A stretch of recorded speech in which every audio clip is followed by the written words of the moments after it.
আজকে আমরা কথা বলবো পশ্চিমবঙ্গ সরকারের একটা খুব গুরুত্বপূর্ণ প্রকল্প নিয়ে। আচ্ছা, যাদের নিজেদের কোনো চাষের জমি নেই, মানে সেই সব ভূমিহীন কৃষি শ্রমিকদের জন্য সরকার একটা আর্থিক সহায়তার ব্যবস্থা করেছে। চলুন, এই ভূমিহীন কৃষক বন্ধু প্রকল্পটা আসলে কি সেটা একটু খুঁটিয়ে দেখা যাক। এমন অনেকেই তো আছেন, তাই না, যাদের নিজেদের কোনো চাষের জমি নেই। তারা মূলত অন্যের জমিতে খেটে নিজেদের সংসার চালান। যদি পরিস্থিতিটা ঠিক এমনই হয়, তাহলে কিন্তু এই আলোচনাটা সরাসরি তাদের জন্যই। তো এই প্রকল্পের মূল আকর্ষণটা কি? সেটা হলো এর আর্থিক সহায়তা। সরকার থেকে বছরে মোট ৪,০০০ টাকা সরাসরি ব্যাংক অ্যাকাউন্টে পৌঁছে যাবে। হ্যাঁ, তবে এই ৪,০০০ টাকা কিন্তু একবারে দেওয়া হয় না। এটা রবি আর খারিফ এই দুটো মরশুমে ভাগ করে দেওয়া হয়, মানে ২,০০০ টাকা করে দুটো সমান কিস্তিতে। ফলে বলা যেতে পারে সারা বছরই চাষের কাজে একটা সাপোর্ট পাওয়া যায়।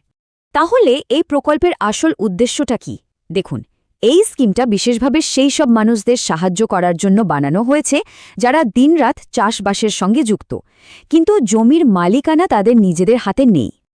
আরও সহজ করে বললে, ভূমিহীন কৃষক বন্ধু প্রকল্পটা হল রাজ্য সরকারের একটা চেষ্টা, যার মাধ্যমে ভূমিহীন ক্ষেত মজুরদের একটা আর্থিক সুরক্ষা দেয়া যায়।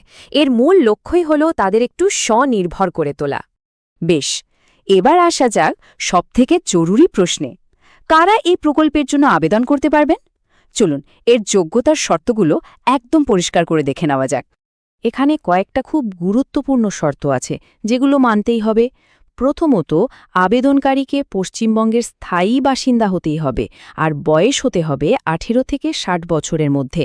কিন্তু সবথেকে বড় শর্ত হল নিজের নামে কোনো চাষের জমি থাকা চলবে না, আর আগে থেকে কৃষক বন্ধু প্রকল্পের অন্য কোনো সুবিধে পেয়ে থাকলে কিন্তু হবে না। বিষয়টা তাহলে একদম জলের মতো সোজা।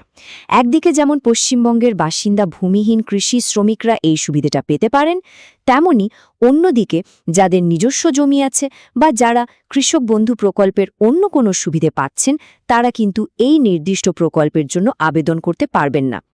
যারা যোগ্য তাদের জন্য পরের ধাপটা হল জরুরি কাগজপত্রগুলো গুছিয়ে রাখা। চলুন দেখি কি কি ডকুমেন্টস হাতের কাছে রাখতে হবে। এই হলো প্রয়োজনীয় কাগজপত্রের একটা লিস্ট। আধার কার্ড কিন্তু মাস্ট।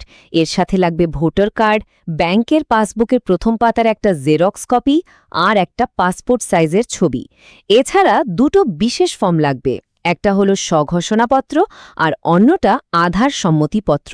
আর হ্যাঁ, একটা খুব জরুরি কথা, সব জেরক্স কপিতে কিন্তু নিজের সই বা সেলফ অ্যাটেস্টেশন করতে ভুললে চলবে না। কাগজপত্র সব রেডি? তাহলে এবার ফর্মটা ফিল আপ করার পালা। ঘাবড়ানোর কিছু নেই, প্রসেসটা বেশ সোজা। চলুন এক এক করে দেখে নিই। ফর্মের একেবারে প্রথম দিকেই ব্যক্তিগত তথ্যগুলো দিতে হবে, যেমন ধরুন নাম, পুরো ঠিকানা, বাবা বা স্বামীর নাম আর জন্ম তারিখ। এগুলো সব নির্ভুলভাবে লিখতে হবে। আর ১/৪/২০২৬ এই তারিখ অনুযায়ী বয়স কত হচ্ছে সেটাও হিসাব করে লিখে দিতে হবে। এখানে একটা ছোট্ট কিন্তু খুব জরুরি বিষয় মাথায় রাখতে হবে। ফর্মের নাম লেখার সময় কিন্তু অবশ্যই বড় হাতের অক্ষরে, মানে ক্যাপিটাল লেটারে লিখতে হবে। এটা খুব সাধারণ একটা ভুল, যেটা অনেকেই করে ফেলেন, তাই এই দিকটা একটু খেয়াল রাখতেই হবে। এরপর আসছে ব্যাংকের ডিটেলস। ব্যাংকের নাম, অ্যাকাউন্ট নম্বর আর আইএফসি কোড, এগুলো কিন্তু একদম নির্ভুলভাবে লিখতে হবে। আর এমন একটা মোবাইল নম্বর দিতে হবে যেটা আপনার ব্যাংক অ্যাকাউন্টের সঙ্গে লিংক করা আছে। নমিনির তথ্য এখানেই দিয়ে দিতে হবে। এটা হলো সেলফ ডিক্লারেশন ফর্ম, মানে এখানে আবেদনকারীকে নিজেই ঘোষণা করতে হবে যে তিনি একজন ভূমিহীন কৃষি শ্রমিক এবং ফর্মে দেওয়ার সব তথ্য সত্যি। শেষে একটা সই বা টিপছাপ দিতে হবে।